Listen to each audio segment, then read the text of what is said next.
Considering the exercise that Democrats in the House went through in March, how much skepticism would there be from House Democrats on any sort of an agreement that would come over from the Senate? We said from the very beginning that we will evaluate in good faith any bipartisan agreement that emerges from the Senate, reopens the government, makes life better for the American people, and decisively addresses the Republican health care crisis. Until we see details, we're not in a position to do much more than that. Are you more optimistic than you were at all now, based on what you're hearing from next door? We're in the middle of a 35-day government shutdown.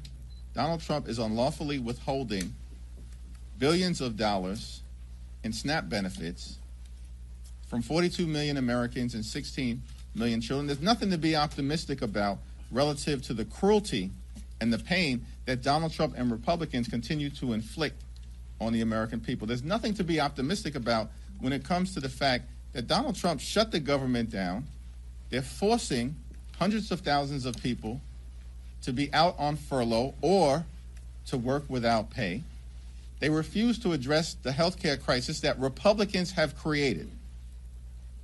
In a year where they enacted the largest cut to Medicaid in American history, hospitals, nursing homes, and community-based health centers are closing because of Republican policies all across America. The country is facing the possibility of a $536 billion cut to Medicare at the end of the year if Congress doesn't act.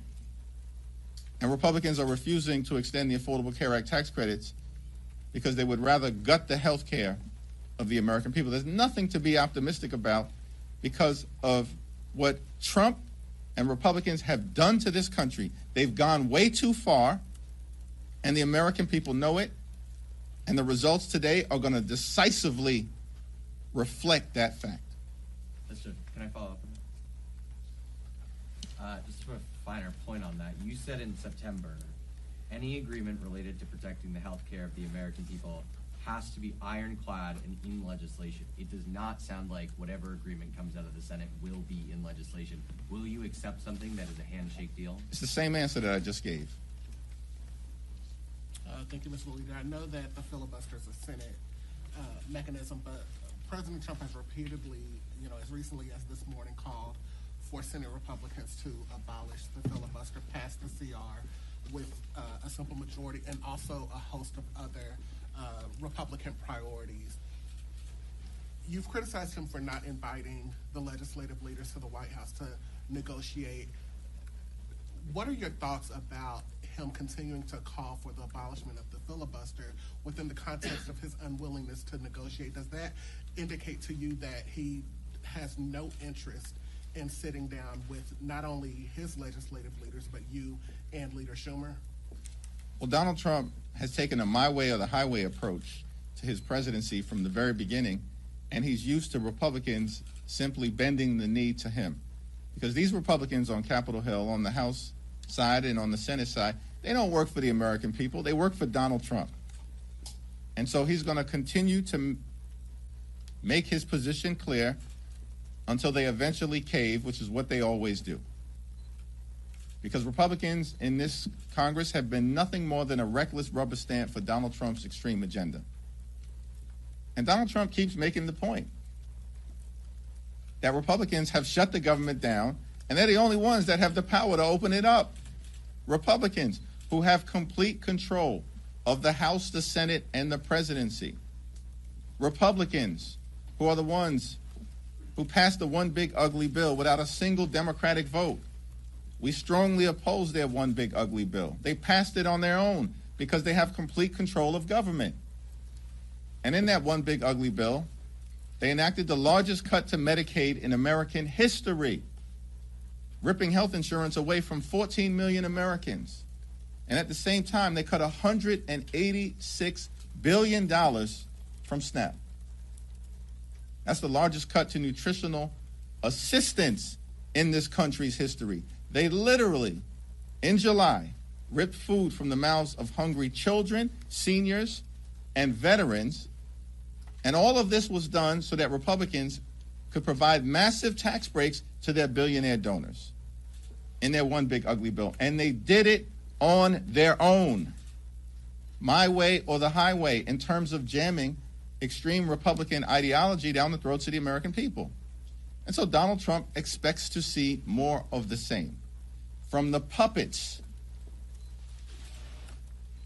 that are Republicans in the House and the Senate. You said that Republicans always cave. Leader Thune said that the votes aren't there to abolish the filibuster. Are you saying that ultimately Donald Trump's request or demand will win out? If history is any indication, ultimately, compliant Republicans in the Senate are going to cave to the demands of their puppet master, Donald J. Trump. Thank you, Mr. Leader. Thanks. Thank you, Mr. Leader. This election cycle, Republicans have relied heavily on cultural issues, particularly trans issues. If they lose in Virginia and in New Jersey, what does that say to you about Republicans' reliance and dependence on communicating and messaging on trans issues against Democrats? At this point, it's not a question of if Republicans are going to lose. I was in Virginia earlier today. I was in New Jersey over the weekend. I was in California a few weeks ago. They are going to lose because the American people know that Republican policies have failed them. And it starts with the economy, that Republicans promised to lower the high cost of living. But costs aren't going down in America. Costs are going up. The cost of living in this country is out of control. And Donald Trump has not done a damn thing to change it. And in the midst of this 35-day government shutdown, has spent multiple weekends on the golf course, holding let-them-eat-cake type of parties at his luxury resort in South Florida, found $40 billion to bail out a right-wing wannabe dictator in Argentina, and yet Donald Trump can't find a dime to extend the Affordable Care Act tax credits or provide nutritional assistance to hungry children in America to ensure that they can put food on the table. The American people are smart. They see all of this happening in real time. And of course, what Republicans always do is try to distract the American people, as they've done in New Jersey and Virginia, and it will not be successful. It's over for these people. And we're going to see it today, and we're going to see it during the midterm elections next November.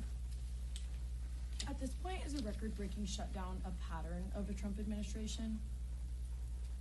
It was a 35-day government shutdown during the first Trump administration. This is day 35 of the Trump Republican shutdown. Donald Trump and the Republicans cannot govern. These people are deeply unqualified. And they spent all of last year lying to the American people that they were going to lower the high cost of living, while at the same time distancing themselves from Project 2025. But they've spent all of this year doing nothing to lower the high cost of living. In fact, costs are going up, not down, while they spend all of their time, Republicans spend all of their time implementing the extreme, toxic Project 2025 agenda, including, by the way, as part of Project 2025, ripping away nutritional benefits and SNAP from the American people. I think that's on page 300 or so of Project 2025.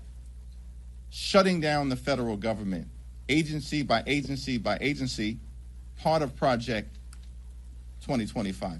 Gutting the health care of the American people, as Republicans have done all throughout this year, part of Project 2025.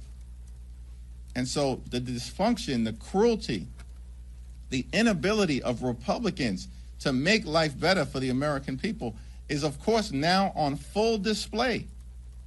And Republicans can't blame anyone other than themselves because they have complete control of the House, the Senate, and the presidency. Thank you.